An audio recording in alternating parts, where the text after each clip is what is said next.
Both these guys are powerful, even though I think Viacheslav is more powerful. He actually can finish somebody out of nowhere, which he has done multiple times in the UFC. They're both also technical too. Neither one of these guys have ever been knocked out, and neither one of these guys are just reckless.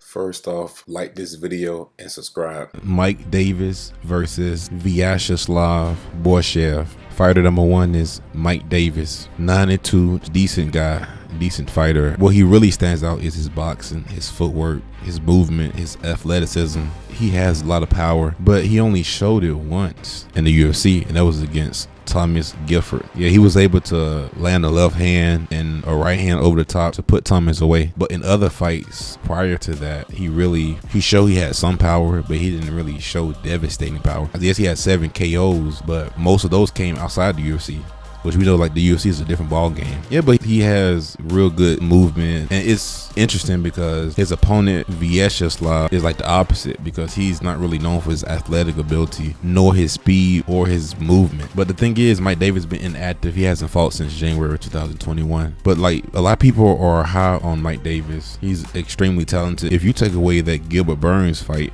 and Gilbert is a tough fight for anybody, so if you take away that fight, he could easily be on a 4-fight win streak. But in all fairness though, I don't think he won that last fight against Mason Jones, but it was extremely close. It looked like Mike Davis gassed out in the first round. Well, didn't gas out, but he started to slow down, and Mason was able to turn up in the second and third. The second and third were kind of close. His opponent Viacheslav Borshchev, man, this guy is 6-2, 5 wins by knockout. I think this fight is going to be a technical war because both these guys are powerful, even though I think Viacheslav is more powerful. He actually can finish somebody out of nowhere, which he has done multiple times in the UFC. They're both also technical too. Neither one of these guys have ever been knocked out, and neither one of these guys are just reckless. Viacheslav, he had a couple fights where he just embarrassed his opponent. He embarrassed Dakota Bush. He went to the body, put him away, backed him up against the cage, finished him to the body. He embarrassed Chris Duncan. He caught Chris coming in with a left hook, and he put Chris away. But that's the thing though, with Viacheslav, things have to be going his way for him to win, and his opponents have to make mistakes. I don't think Mike Davis fights that type of way. He don't really make a lot of mistakes in his fight. He does gas a little bit. He's very technical. Viacheslav has the knockout power advantage, but other than that, I don't see him winning this fight. It's not like Mike has been knocked out before and he has a bad chin. He has a real good chin, but they're a complete opposite. Mike Davis is athletic, more flashy, more faster, and Viacheslav is a little slower, a little bit more telegraphed, a little bit more plotting. I think this is an easy fight for Mike Davis. I'm going to go with Mike Davis by 3-round decision. Like this video and subscribe.